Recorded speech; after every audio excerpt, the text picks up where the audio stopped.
ASI सर्वे के मामले की हाईकोर्ट में सुनवाई जारी है। हिंदू और मुस्लिम पक्ष के वकील कोर्ट में इस दौरान बहस कर रही हैं। दोपहर 2 बजे तक माना जा रहा है कि इस मामले पर फैसला आ सकता है। मुस्लिम पक्ष ने एएसआई सर्वे पर रोक की मांग की है, वहीं मुस्लिम पक्ष की ओर से कोर्ट में ये दलीलें रखी गई हैं। मुस्लिम पक्ष ने कोर्ट में कहा कि जो स्ट्रक्चर है वो लगभग 1000 साल पुराना है और एएसआई सर्वे में इतनी जल्दबाजी क्यों की गई, क्योंकि अभी इस मामले में जिला कोर्ट की तरफ से 7-11 रूल के तहत जो सुनवाई योग्य ये मामला है या फिर नहीं, इस पर फैसला आना बाकी। उससे पहले एएसआई सर्वे के आदेश दिए गए। इसको लेकर भी मुस्लिम पक्ष की तरफ से दलीलें दी गई। वहीं हिंदू पक्ष की तरफ से कहा जा रहा है कि एएसआई सर्वे से आखिर मुस्लिम पक्ष क्यों डर रहा है। तो लगभग 2 घंटे होने वाले हैं सुनवाई शुरू हुए और माना जा रहा है कि 2 बजे तक कोर्ट की तरफ से इस पर फैसला सुनाया जा सकता है। तो मुस्लिम पक्ष की तरफ से तमाम दलीलें दी जा रही हैं एएसआई सर्वे को रोकने को लेकर, वहीं हिंदू पक्ष की तरफ से भी तमाम दलीलें दी जा रही हैं। तो एएसआई के सर्वे के आदेश को चुनौती हाईकोर्ट में मुस्लिम पक्ष की तरफ से दी गई है। वाराणसी कोर्ट के आदेश को हाईकोर्ट में चुनौती दी गई है, उसी को लेकर आज फैसला आना है।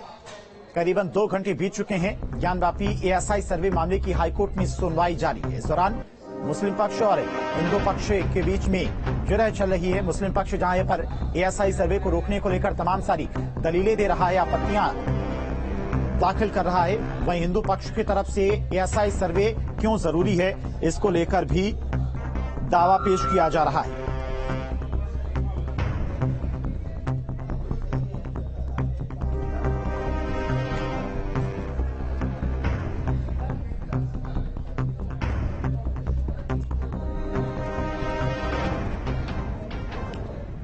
और हमारे साथ में वाराणसी से संवाददाता सुशांत मुखर्जी जुड़ गए। इसके अलावा मुस्लिम स्कॉलर भी सुशांत के साथ में मौजूद हैं। सुशांत, सबसे पहले तो आपके पास आएंगे, फिलहाल अभी किस तरह की हलचल वाराणसी में दिखाई दे रही है, क्योंकि कोर्ट में एक तरफ सुनवाई चली, 2 घंटे लगभग बीत चुके हैं।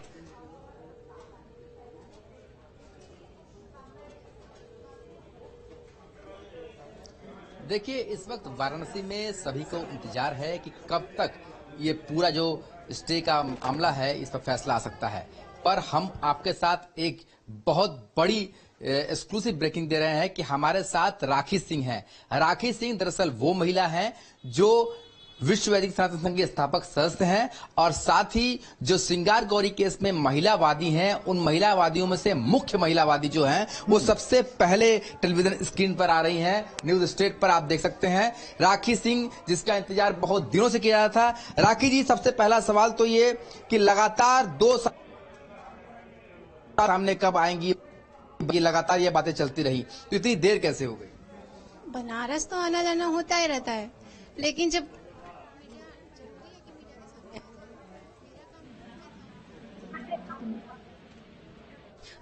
जब जज साहब बुलाते तब हम आते। अब अचानक जज साहब सर्वे हमें कहा गया कि हाँ सारी महिलाएं उनके वकील जरूरी हैं, तो इसलिए हम आए। राखी जी, ये आप पहली बार हैं कि टेलीविजन में आ रही हैं। ये बताइए कि अब जो सर्वे की बात हो रही है, सर्वे जो स्टे का फैसला आने वाला है, तो क्या माना जाए कि अब इस सर्वे में राखी सिंह जो मुख्यवादी हैं वो शामिल रहेंगी? जरूरत होगी तो जरूर शामिल होंगी। आज जो फैसला आ रहा है उस फैसले को किस तरीके से आप देख रही हैं? आज जो फैसला आ रहा है वो मुझे तो यही लग रहा है कि हमारे पक्ष में आएगा। लगातार ये बातें होती रही जब आप बनारस में नहीं थी और कमिश्नर की कार्रवाई हुई कि राखी सिंह नहीं आ रही है। लगातार जो दूसरे लोग थे ये बताते रहे कि राखी सिंह को हमने कभी देखा ही नहीं।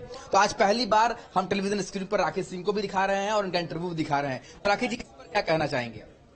मेरा बेबी सिजेरियन से हुआ, आपके सामने देख रहे हैं कि छोटे बच्चे के साथ आना जाना इतना ज्यादा बहुत ज्यादा प्रॉब्लम कर जाता है, इसलिए मैं नहीं आई। अब जरूरत पड़ी तो हम। ठीक है सुशांत, आपके पास आएंगे। हमारे साथ में हाफिज नूर साहब, मुस्लिम स्कॉलर है, वो हमारे साथ जुड़े हुए हैं। हाफिज नूर साहब, पहला सवाल तो यही कि एएसआई सर्वे से आखिर किस बात का डर है? आप कह रही हैं, मुस्लिम पक्ष की तरफ से कहा जा रहा है कि जो स्ट्रक्चर है वो 1000 साल पुराना है, तो इस बात का पता भी एएसआई सर्वे के जरिए ही तो चलेगा ना? देखिए, जांच तो होनी चाहिए, जांच के लिए मनादी नहीं है, और मैं मुस्लिम पक्ष से भी कहूंगा कि जांच से नहीं भागना चाहिए, लेकिन जांच के सहारे में कहीं ऐसा ना हो जैसा हमें महसूस हो रहा है क्योंकि मुझे ये लग रहा है कि ये लोग बेईमानियों पे, सरकार के, हुकूमत के सहारे पे बेईमानियों पे आमादा है। कि बहुत सारे काम उन्होंने अपनी बेईमानी से कर लिए। ऐसा ना हो कि पहले जो बाबरी मस्जिद गिराई थी उसको तो सबने इनलीगल मान लिया था। अब एएसआई का सहारा लेकर के ऐसा ना हो कि ज्ञान बाबी मस्जिद को गिरा दिया जाए। जांच के नाम से, सैंपल लेने के नाम से दीवारों को खसा के अगर मस्जिद को गिरा दिया जाएगा तो बाद में भी हम लोग क्या कर लेंगे। हम लोग इस किस बात तरह को की भी जांच जानते हैं। किस तरह की जांच चाहते हैं हाफिज नूर साहब? किस तरह की जांच चाहते हैं? देखिए किस तरह से ये पता लग पाएगा कि वो स्ट्रक्चर कितना पुराना है? तो हमारे कहने से जांच तो होगी नहीं। जांच तो जो कोर्ट कहेगा, जो कोर्ट के आदेश होंगे उस आदेशानुसार होगी, जो हुकूमत चाहेगी। सीधी बात है, हुकूमत का दखल है, हुकूमत के लोगों का दखल है। रोज हुकूमत के मंत्री, हुकूमत के मुख्यमंत्री, बहुत सारे लोग इस ताल्लुक से बयान दे रहे हैं। सुन रहे हैं, हम लोग बर्दाश्त कर रहे हैं। भाई आप हाकिम हैं, आप कुछ भी कर सकते हैं। जाहिर है जब हुकूमत ही पिटवाएगी तो बचाएगा कौन? पहली बात तो देश की आजादी के वक्त ज्ञान बाबी मस्जिद थी या नहीं थी, तो अब उसके साथ छेड़छाड़ क्यों? जब 1991 एक्ट है, 1991 एक्ट को पहले आप सरकार में हैं। उत्तर प्रदेश में तो आपकी डबल इंजन की सरकार है। केंद्र में केंद्र में जो इस टाइम चल रहा है, मानसून सत्र चल रहा है, आप जाइए वहां पर और आप ये जो 1991 एक्ट है इसको आप खत्म कराइए। आप कानून की धज्जियां उड़ा के और ऐसे केस की सुनवाई करवा रहे हैं, इसकी सुनवाई किसी हाल में नहीं होनी चाहिए। क्योंकि ये ऐसे तो आप भारत में जितनी मस्जिदें हैं रोज आप निकालोगे, ये मस्जिद में फला है, ये मस्जिद में फला मंदिर है, हम उसमें क्या कर लेंगे? क्योंकि आप लोग हाकिम से जो उलझेगा वो अपने घर पे बुलडोजर चलवाएगा, जेल जाएगा, गुंडा एक्ट लगेगी, उस पे रासुका लगेगी, जेल जाएगा, फंसाया। यही तो हो रहा है। ठीक है, जो बोलता है हाफिज नूर साहब आएंगे आपके पास। हमारे साथ में हिंदू धर्मगुरु चक्रपाणी महाराज भी जुड़ गए हैं। चक्रपाणी महाराज जी आपके पास आएंगे। हाफिज नूर का साफ तौर पर कहना है कि कहीं सरकार के दबाव में गलत तरीके से जो स्ट्रक्चर है ज्ञानवापी का उसे गिरा न दिया जाए और इसीलिए एएसआई सर्वे का विरोध किया जा रहा है। देखिए धीरेन्द्र जी, आप एक वरिष्ठ पत्रकार हैं, आप अच्छी प्रकार से जानते हैं कि इसमें कोई सरकार की भूमिका नहीं है, बल्कि माननीय कोर्ट का आदेश है। और कोर्ट के आदेश से पहले भी सर्वे हुआ था और पहले सर्वे जब हुआ तो उसमें नमाजी लोगों ने ही और कुछ मौलाना ने ही विरोध किया, जिसके बाद फिर सर्वे जब हुआ तो उसमें भगवान विश्वेश्वर महादेव के शिवलिंग मिले। तो देखिए, चोर के दाढ़ी में तिनका, जब कोई व्यक्ति वो होता है तो डरता है जब चोरी किया होता है।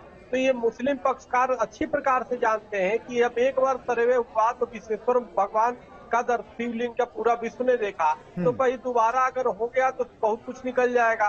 तो ये लोगों ने चले गए और हाई कोर्ट भी नहीं गए, सीधे सुप्रीम कोर्ट चले गए, जिसपे माननीय सर्वोच्च न्यायालय ने ये भी कहा कि भाई आप हाई कोर्ट आपको जाना चाहिए था, लेकिन नहीं गए। जाना कोई गुनाह नहीं है, मैं भी कहता हूँ आपको लीगल करना चाहिए, लेकिन वहां भी जाकर सर्वोच्च न्यायालय ने इन्होंने झूठ का सहारा लिया कि जी वहाँ खुदाई चल रही है। बताइए, पूरी दुनिया की मीडिया वहाँ पे है, कैमरे लगे हैं, कोई 1 इंच खुदाई नहीं हुई थी और सुबह शुरू होने वाला था, या रंगा लगा दिया। सर्वोच्च न्यायालय ने जो है 2 दिन का इनको झूठ के आधार पे दे दिया कि चलो ठीक है। लेकिन मेरे कहने का मतलब, हमारे हाफिज नूर अहमद जी अगर जो धर्म गुरु हैं और निश्चित रूप से जानते होंगे कि हमारे हिंदू सनातन में अपने भगवान शिव की, भगवान राम की, कृष्ण की, ये महत्वपूर्ण हमारे देव है और इसी से हमारी देश की पहचान है। पूरे विश्व में इसकी आस्था है। अब मुगलों ने तोड़ा, आप उसके पाप को अपने गले में गठरी बांध के क्यों चल रहे हैं? आपको छोड़ना चाहिए। आप तो इस्लाम के मानने वाले हैं, वही इस्लाम है जिसको केरल में सबसे पहले हिंदू राजा ने जमीन दिया मस्जिद के लिए। आप उन्हीं हिंदुओं को दुश्मन बनाए पड़े हैं। आप हमारे ही आप भाई है और हम ही को दुश्मन मानते हैं। आपके पूर्वज भी हिंदू थे, लेकिन दबाव में क्या हो गया परिस्थिति, इन्हीं मुगलों ने बड़े परिवर्तन कराया। ठीक है चक्रपाणी महाराज जी, इसका जवाब हाफिज नूर साहब से लेंगे, लेकिन सबसे पहले अविनाश का रुख कर लेते हैं क्योंकि अविनाश इस वक्त कोर्ट परिसर के बाहर मौजूद है। अविनाश, अभी तक की सुनवाई में क्या कुछ दलीलें हिंदू पक्ष की और क्या कुछ दलीलें मुस्लिम पक्ष की तरफ से रखी गई?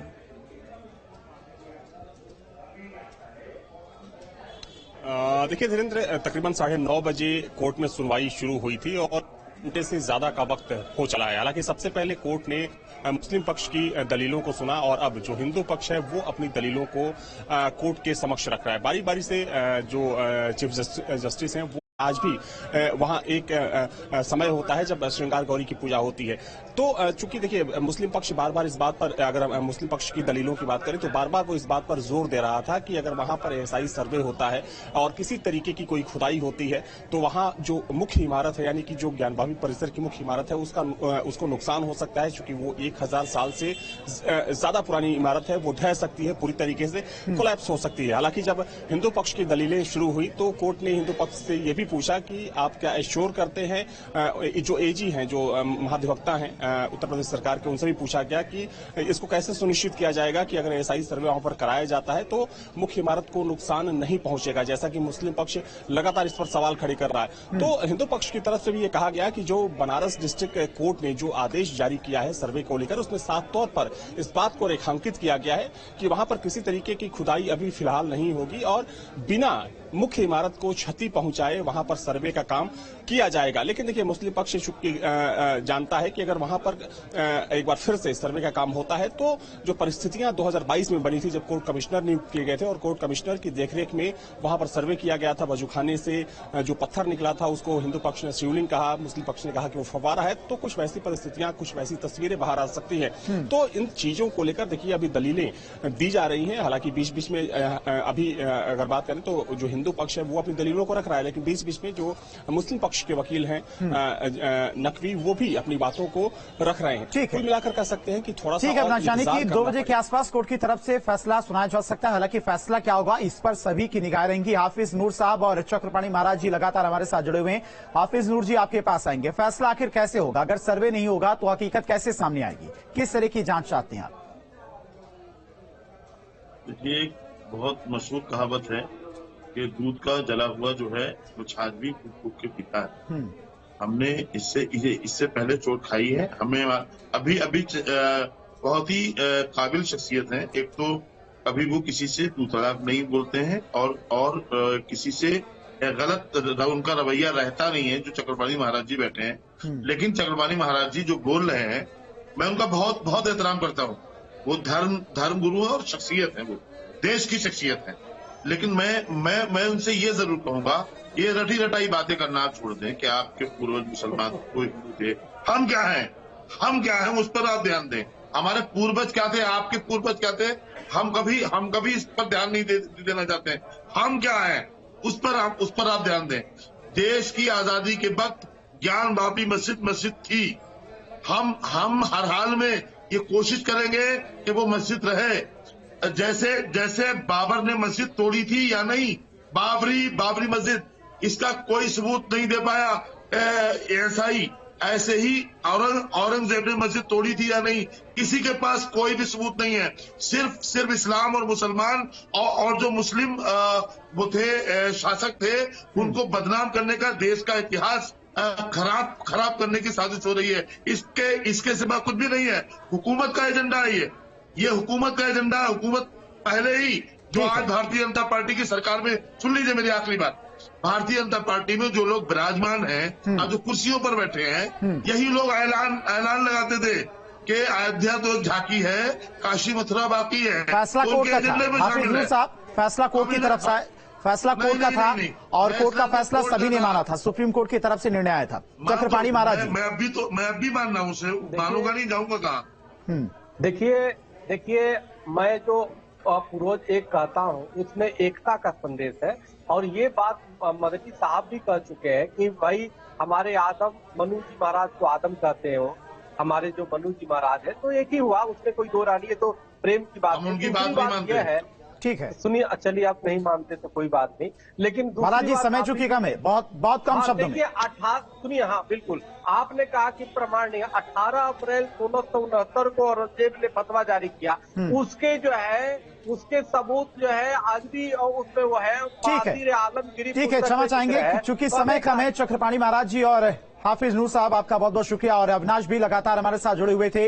इसी बीच एक बड़ी खबर, दिल्ली से स्पीकर ने अविश्वास प्रस्ताव को मंजूरी दे दी है। लोकसभा में अविश्वास प्रस्ताव को मंजूरी दे दी गई है। विपक्ष का अविश्वास प्रस्ताव मंजूर किया गया है। चर्चा के बाद तारीख का ऐलान होगा। इस वक्त की बड़ी खबर आपको, दिल्ली से स्पीकर ने विपक्ष की तरफ से जो अविश्वास प्रस्ताव आज पेश किया गया है उसे मंजूरी दे दी है। लोकसभा में अविश्वास प्रस्ताव को मंजूरी दी गई है और विपक्ष का अविश्वास प्रस्ताव मंजूर हो गया है। चर्चा के बाद तारीख का ऐलान किया जाएगा। तो इस वक्त की बड़ी खबर दिल्ली से, विपक्ष की तरफ से सरकार के खिलाफ आज अविश्वास प्रस्ताव लाया गया था। इसको लेकर सुबह 10 बजे सभी दलों की मीटिंग भी हुई थी।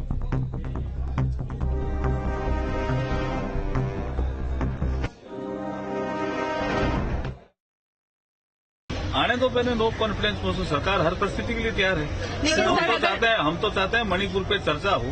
कल गृह मंत्री जी ने भी लोकसभा में फिर बोला, क्योंकि इनका विषय सत्र शुरू होने से पहले यही था कि मणिपुर पे चर्चा करो। अब चर्चा कराने की जब हमने सहमति भरी तो रूल्स ले आए। रूल्स पे कुछ डिस्कशन पे सहमति बन रही थी तो एक नया मुद्दा ले आए कि प्रधानमंत्री जी आकर के चर्चा शुरू करें। ये मुझे लगता है बहाना है। नो कॉन्फिडेंस मोशन हम मूव कर रहे हैं, तो कल ही बता दिया सबको, कोई नई बात नहीं है। और हमारी पार्टी की तरफ से जब चर्चा शुरू होगी, हम नॉर्थ ईस्टर्न की रिप्रेजेंटेटिव को, मतलब गौरव गोगोई को हम तैनात करेंगे। आज ही हमारे नो कॉन्फिडेंस मोशन हम मूव कर रहे हैं। सिग्नेचर हो गया 50 लोग का, 50 लोग का सिग्नेचर की जरूरत नहीं है, क्या करें। और रुकते यहां पर एक बहुत छोटे से ब्रेक के लिए, खबरें लगातार जारी।